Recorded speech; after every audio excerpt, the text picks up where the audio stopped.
You know what's interesting about this whole situation with Iran? Everyone's debating it like it's a straightforward military question. Like someone's going to sit down, run the numbers, compare the firepower, and come out with a clean answer. But that's not really what's happening here. And honestly, the fact that most people are framing it that way is exactly the problem. Because this isn't about whether the United States can defeat Iran militarily. That question almost answers itself if you just look at the size of the budgets involved, the technology gap, the global reach. On paper, it's not even close. But here's the thing, wars are not fought on paper. And the United States, for all its extraordinary military capability, has a history of winning battles and losing wars. Vietnam, Iraq, Afghanistan. These weren't failures of firepower. They were failures of understanding the deeper game being played. And with Iran, the deeper game is what matters most. So let's actually talk about what's really going on. Because beneath all the headlines about nuclear negotiations and regional security, there's a structural dynamic at play that most analysts don't spend enough time discussing. And it comes down to one word: endurance. Who can sustain a conflict longer? Not who can win the first battle, but who can absorb the pressure, keep functioning, and outlast the other side politically, economically, and psychologically. When you look at it through that lens, the picture changes completely. Start with money. The United States spends more on its military than the next several countries combined. That sounds like an overwhelming advantage. And in some ways, it is. But here's the uncomfortable truth. Spending a lot of money is not the same as building effective power. In fact, when you spend at that scale for long enough, something strange happens. The spending itself becomes the goal. The system optimizes not for winning, but for continuing. Think about how the American defense industry actually works. These are massive private corporations: Lockheed Martin, Raytheon, General Dynamics, publicly traded companies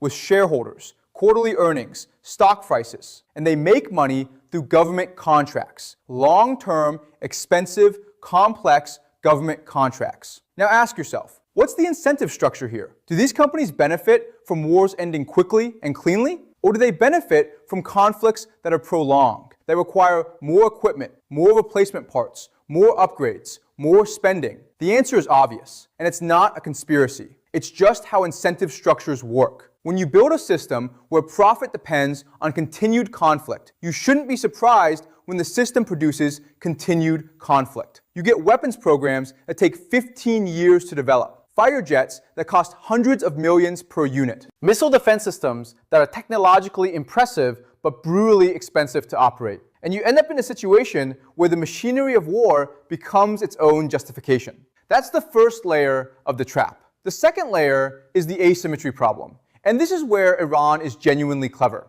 They are not trying to outspend the United States. They are not trying to build aircraft carriers or fifth-generation stealth fighters. They know they can't win that competition, so they don't play that game. Instead, they've spent years developing a completely different kind of military capability. Drones that cost a few $1,000s, ballistic missiles that are cheap to produce at scale, decentralized networks of proxy forces spread across multiple countries, tactics that are difficult to detect, difficult to intercept, and extremely difficult to attribute. And here's where the financial trap really bites. When you spend millions of dollars shooting down a drone that costs $3,000 to build, you are losing. Not the battle necessarily, but the war of sustainability. You are burning through expensive interceptor missiles at a rate that your production lines cannot match. You are forcing your most advanced systems to respond to the most basic threats. And over time, that imbalance compounds. Ukraine gave the world a very clear preview of this dynamic. Advanced air defense systems running low on interceptors. Production timelines stretching into years. The industrial base struggling to keep pace with the consumption rate of a sustained conflict. And that was just one theater. Now imagine that problem multiplied across a much larger, more complex conflict in the Middle East, involving not just Iran directly, but the entire network of groups they've spent decades building and arming across the region. The third layer is political, and this might actually be the most decisive one. Wars are not just military operations, they are political acts. They require sustained public support to continue. And right now, the appetite in the United States for large-scale, open-ended military engagement is genuinely low. People are exhausted from 2 decades of post-9/11 conflicts. There's deep skepticism about the objectives, about the outcomes, about whether any of it was worth the cost in lives and money. That skepticism doesn't disappear when a new conflict starts. It follows the conflict in. It shapes how people respond to casualties, to costs, to setbacks. And Iranian strategists understand this perfectly well. They've been watching American domestic politics for a long time. They know how the cycle works. Initial support for military action, gradual erosion as costs mount, political pressure to define success in narrower and narrower terms. Eventually, an exit that gets framed as something other than what it actually is. They've seen it before. They're betting on seeing it again. So what you end up with is a situation designed not to produce a quick outcome, but to drag on, to accumulate costs, to test patience, to slowly make the political price of continuing higher than the political price of stopping. And once that calculation flips, the conflict ends. Not because of anything that happened on the battlefield, but because the domestic political will simply ran out. That's how the trap works. It's not designed to defeat the United States militarily. It's designed to make victory politically unsustainable. Now add the manufacturing dimension, because this one doesn't get nearly enough attention. Modern warfare is not just about the weapons you have at the start of a conflict. It's about how fast you can replace what you lose and consume. And quietly, over the past few decades, the United States has allowed its industrial base to atrophy in ways that matter enormously in a sustained conflict. Supply chains got globalized, factories got consolidated, production timelines got longer. The assumption was that conflicts would be short, sharp, decisive, that you wouldn't need to replace losses at scale because the war would be over before that became a problem. But what happens when the war isn't short? What happens when it drags into months, then years? Suddenly, the ability to produce artillery shells, interceptor missiles, drone components, replacement parts, suddenly that matters enormously. And if your production capacity isn't there, your military advantage starts shrinking in real time, regardless of how sophisticated your existing equipment is. Iran doesn't face this problem in the same way. Their systems are simpler.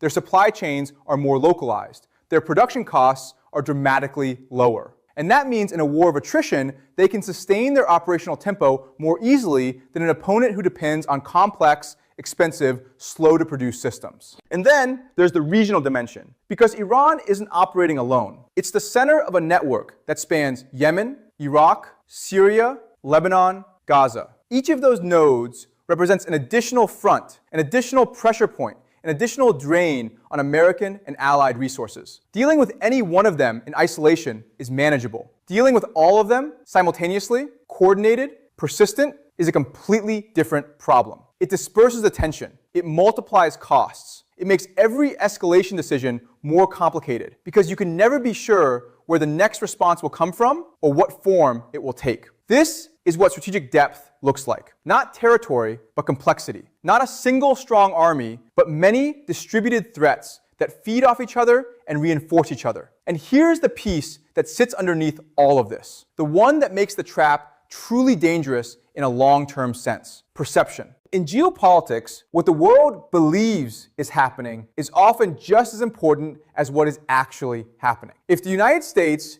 enters a conflict with Iran, and that conflict becomes prolonged, messy, and inconclusive, the global perception of American power changes. Not because the military was defeated, but because the outcome was ambiguous, because the objectives shifted, because the costs were higher than expected, and the results were lower than promised. And that perception has consequences. Allies start to hedge. They don't abandon the relationship, but they start building alternative insurance. They start asking whether American commitments are as reliable as they once seemed. Rivals grow more confident. They test boundaries they previously respected. Neutral countries start looking at the situation and deciding they don't want to be too closely associated with what appears to be a declining hegemon. None of this happens overnight. That's the insidious part. It accumulates slowly, quietly, below the level where it triggers alarm. And by the time the full scope of the shift becomes visible, the structural damage is already done.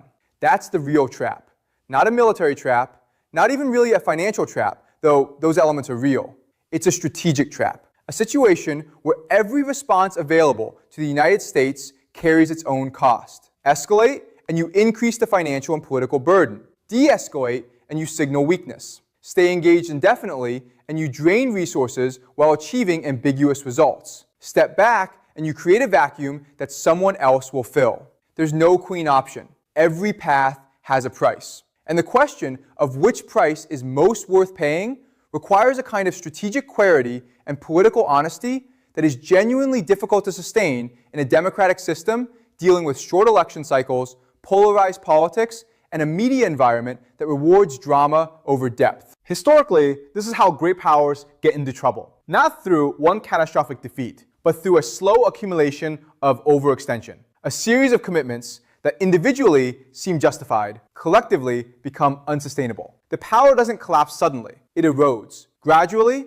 then all at once. So the real question, the only question that actually matters here, is not whether the United States can defeat Iran. Probably it can inflict enormous damage. But can it recognize the shape of the situation it's walking into? Can it resist the institutional pressures, the contractor incentives, the political reflexes, the strategic habits that push toward escalation and prolonged engagement? Can it define what it actually wants to achieve, honestly, specifically, measurably, and then pursue that objective without getting drawn into a broader conflict that serves none of its long-term interests? Because if it can't do those things, then the outcome isn't really in doubt. Not the military outcome, that might look like a win for a while, but the strategic outcome, the long-term balance of power, the sustainability of American influence in the region and beyond. Traps work because they look like opportunities when you enter them. The cage doesn't close until you're already inside. And the most dangerous thing about a well-designed trap is not the trap itself. It's the certainty of the person walking into it that they're too strong,